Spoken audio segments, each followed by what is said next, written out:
Η απάντηση είναι ρητή. Είναι πολλά, γιατί πολλά μας κλέψατε.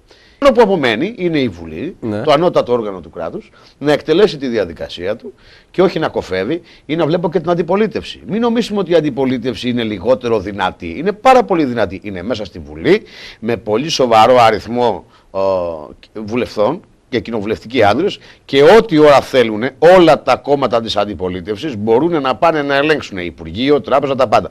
Το ότι δεν τολμούν, θέλω να πω ότι είναι εγκάθετοι και ότι είναι ακριβώς έχουν στην ίδια γραμμή με την κυβέρνηση. Κύριε Σόρα, προκαλώ επίσημα και το λέω και σε όλους, οποιοσδήποτε υπουργός, τουλάχιστον αν είναι θεσμός, υπουργός οικονομίας και οποιοσδήποτε υπουργός, πολιτικός, αρχηγός κόμματος, οικονομολόγος, όχι ασφαλιστής οικονομολόγος, να ξέρει ανώτατα οικονομικά και να έρθει να κάτσουμε να κάνουμε ένα debate, προκαλώ σήμερα.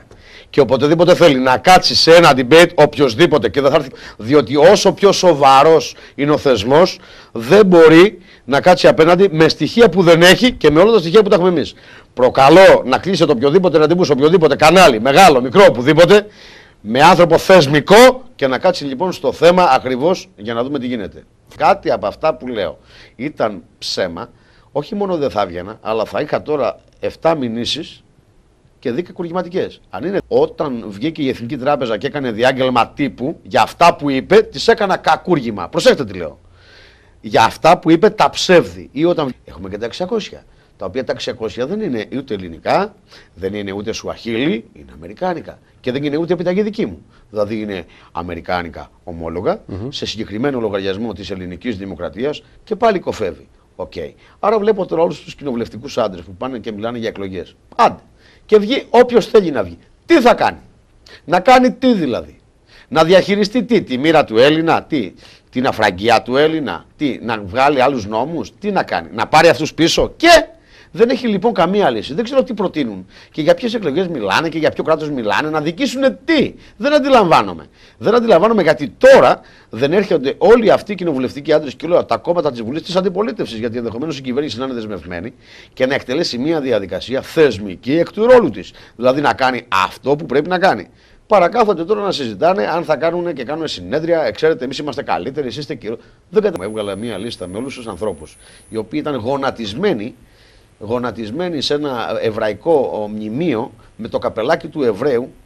Όλοι ήταν σε μια ποδιά μασόνου. Άρα λοιπόν όλη η κοινωνία μου δεν είναι καθόλου ελληνική. Απέδειξα ότι υπάρχει ένας οργανισμός και το Κεντρικό Ισραηλινό Συμβούλιο, το οποίο είναι μέσα στην Ελλάδα και έχει γίνει κράτος από το 1920 επί Βενιζέλου, δηλαδή πρόσωπο δημοσίου δικαίου. Καταλαβαίνετε τι μιλάμε. Είναι το 2% του πληθυσμού μέσα στο ΚΙΣ αυτό, το οποίο είναι αφορολόγητο και όλο αυτό λιμένεται και δεν καταλαβαίνω τι άλλη αξία μπορεί να έχει μέσα σε ένα κράτος και να γίνεται παρακράτος ή κράτος μέσα στο κράτος. Δεν αντιλαμβάνομαι κάτι άλλο. Για θρησκευτικές πεποιθήσεις, εντάξει. Όλες οι αιρέσεις, όλες οι θρησκείες έχουν, αν το θέλετε, τους οπαδούς τους. Μέχρι εκεί. Από εκεί και πέρα όμως δεν καταλαβαίνω γιατί πρέπει να είναι αφορολόγητο, χωρίς ΦΠΑ, χωρίς τίποτα, χωρίς χαρτόσημο, τόσα χρόνια και να λιμένεται τον χώρο έναντι του Έλληνα. Δηλαδή εδώ μιλάμε για ένα ρατσισμό στον Έλληνα. Δηλαδή εγώ έχω φορολογία 23 ΦΠΑ, 35 σε οποιαδήποτε εταιρεία. Έχω οτιδήποτε εισαγωγικά τέλη κάνω, οπουδήποτε χαράτσια και αυτοί δεν έχουν τίποτα έναντι εμού. Άρα κάποιος πλουτίζει εις βάρος μου μέσα στο κράτος μου. Είναι καθήκον μου εδώ πέρα που έχω φέρει τα 600. Και δεν ακουμπάει κανείς να εκτελέσει το αυτονόητο. Να κάνει αυτό που πρέπει. Η Ελλάδα θα σωθεί από τους Έλληνες και δι' από τους αυτόχθονες. Ήδη στην κοινωνία των εθνών, όσον αφορά τα δικαιώματα των αυτοχθόνων λαών, υπάρχει ειδική διαδικασία και ειδικούς νόμους στο πώς πρέπει να κινούνται.